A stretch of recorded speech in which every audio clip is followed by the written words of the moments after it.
नमस्कार दोस्तों, मैं पवन यादव आप सभी का अपने YouTube चैनल एमलॉरी CHP विद पवन सर में स्वागत करता हूं, जिसमें हम आपको आज की क्लास में बताएंगे उपसर्ग और प्रत्यय, जिसमें उनकी परिभाषा और प्रकार और उपयोग उनके बताएंगे विथ एग्जाम्पल की। तो जिसमें से हम सबसे पहले देख रहे हैं, चलिए उपसर्ग की ओर चलते हैं और उसकी परिभाषा और प्रकार बता रहे हैं आपको। उपसर्ग की परिभाषा चलिए देखते हैं। वे शब्दांश जो मूल शब्द के पूर्व में लगकर उनके अर्थ में परिवर्तन या विशेषता ला देते हैं तथा नए अर्थ का ज्ञान कराते हैं, उन्हें उपसर्ग कहते हैं। उपसर्ग शब्दांश होते हैं। या सीधी भाषा में बोला जाए तो वे शब्द जो किसी भी शब्द के आगे लगकर उसके अर्थ में परिवर्तन ला देते हैं, उसे उपसर्ग कहते हैं। उपसर्ग के भेद। उपसर्ग के 3 भेद होते हैं: संस्कृत के उपसर्ग, हिंदी के उपसर्ग और विदेशी उपसर्ग। संस्कृत के उपसर्गों की संख्या 22 होती है, हिंदी के उपसर्गों की संख्या 13 होती है और विदेशी उपसर्गों की संख्या 22 होती है, जिसमें उर्दू, अरबी और फारसी के उपसर्ग भी जुड़े होते हैं, जिनमें से हम अब आप चल रहे हैं संस्कृत के उपसर्गों की संख्या की ओर।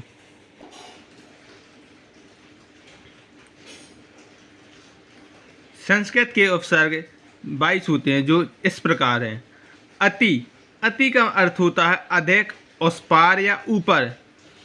जैसे इसका उपसर्ग लगाकर शब्द बना अत्यधिक, अत्यंत, अतिरिक्त, अतिशय।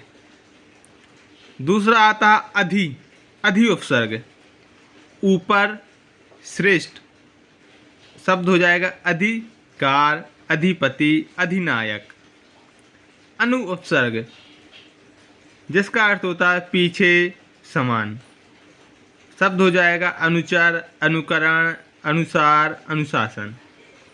अप उपसर्ग का हो जाएगा अर्थ बुरा, हीन, विरुद्ध या अभाव। जैसे अपयश, अपमान, अपकार। इसी तरह और भी उपसर्ग हैं, जैसे अभी, आओ, आ, उत या उद, उप, तत्, तद, दुर, दुस। अब हम आपको उपसर्ग बता रहे हैं सिर्फ, और उसके सामने जो उसका अर्थ है और एक उदाहरण दिए गए हैं, तो आप इसको पढ़ सकते हैं। दुर, दोष, नी, निर, निस, परा, परि, प्रा, प्रति, वी, सम, सु।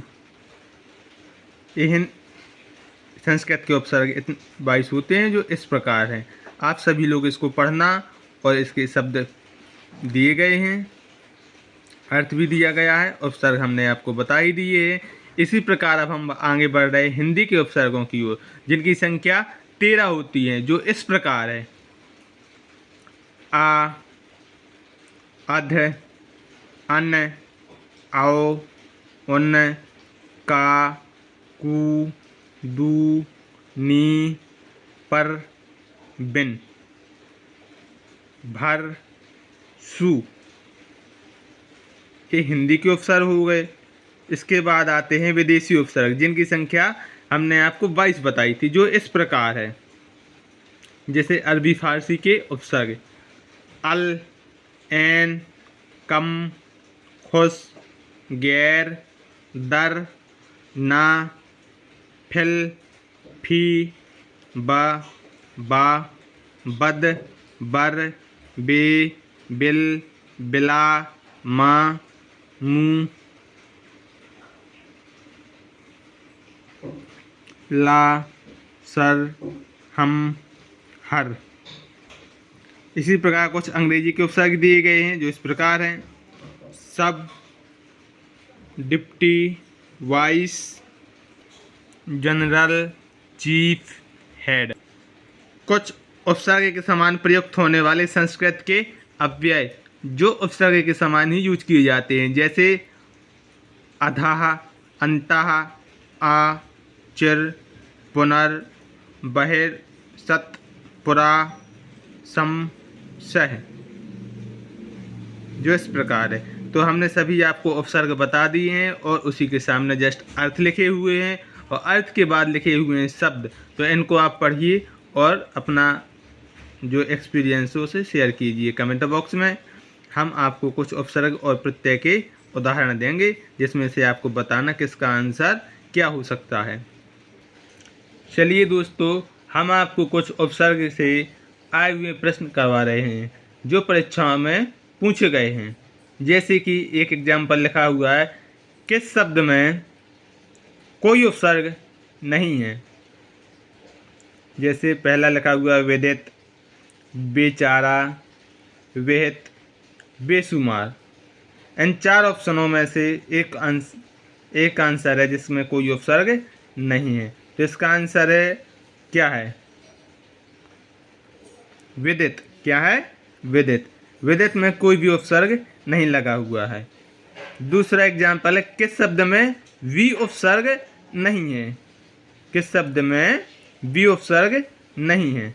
जैसे व्युत्पत्ति, विदुर, विवाह, व्याकरण। चलिए बताइए इसमें किसमें वी उपसर्ग नहीं है। इसमें विदुर। विदुर में वी उपसर्ग नहीं है। विदुर का मतलब होता है क्या होता है, कमेंट बॉक्स में आप जरूर बताइए। उसके बाद तीसरा एग्जाम्पल है संतोष।